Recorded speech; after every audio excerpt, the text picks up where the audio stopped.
public comments on the Hydraulic Fracturing Advisory Panel's draft review of that assessment?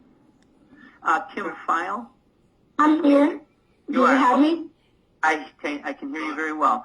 Okay, so please go ahead, Ms. File. Okay, my name is Kim Field from Arlington, Texas. I live near the APT Cowboy Stadium. I blog on barnettshellhell.wordpress.com and post my email communications to public officials so that I have evidence that they were forewarned of the risks we have undertaken in this huge and fast build-out of the high-impact industrial mining in urban Arlington, where we have an average of 3.5 gas wells per square mile. In the agenda with my city council, because I spoke 4 times last night, for trenchless digging to replace water piping, I asked council to test the soil to see if benzene was leaching from the unregulated HDPE piping produced water from the Fort Worth pad sites that are piping produced water to the Brentwood injection well as the litmus test before allowing trenchless digging that is not benzene resistant.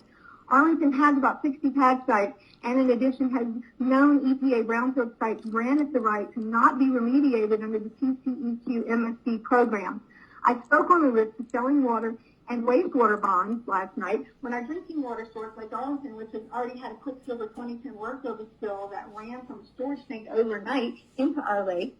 I mentioned how our lake is at repeated flooding risk and how we have to take care of our water products, how we have many pad sites on the Fort Worth side of the lake as well as over 100 casing laterals underneath it. I reminded council that our rain charge of Lake Arlington could be a commodity if more groundwater sources start showing contamination, as WFAA local news reporter Brett Shook has recently reported twice on Chisholm Springs, Texas, north of Fort Worth, having at least 200 homes affected with contaminated water, high in chlorine, metals, and minerals in that heavily drilled area. In the WFAA comment, people south of the Metroplex came forward with water contamination reports in Waxahachie, Mansfield, as well as reports from Henderson County, and there was a birth defect complaint there in Tarrant County. There was a complaint of salty water in Boyd, Texas as well. Scroll down here.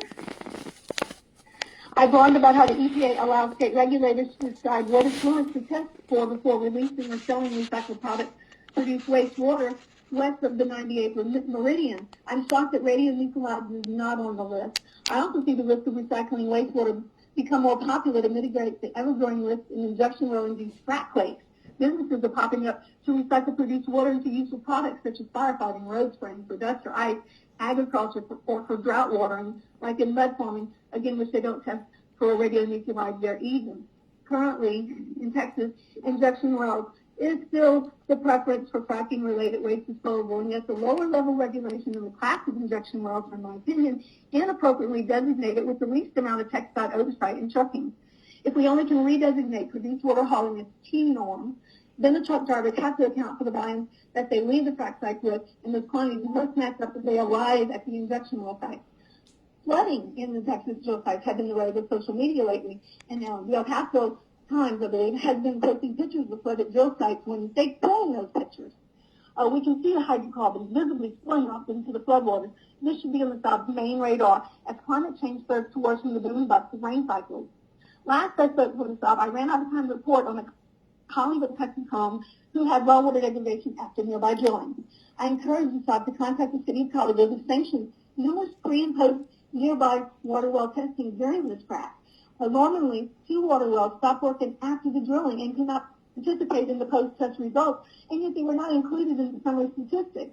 Overall, I found out that the general change in the Colorado water wells that were tested support EPA Clear's reporting that the closer the drilling to groundwater well, the more change is seen. In closing, I encourage the South to seek out the mainstream media water contamination stories and to read the comments. People get on there and they're truthful.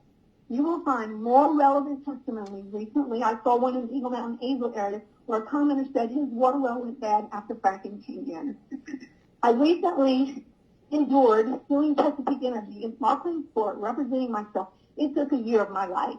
Their odors came into my home when my doors and windows were closed, and I'm over 1,400 feet away during well completion. So my life has changed ever since fracking, and I appreciate you hearing my comments today.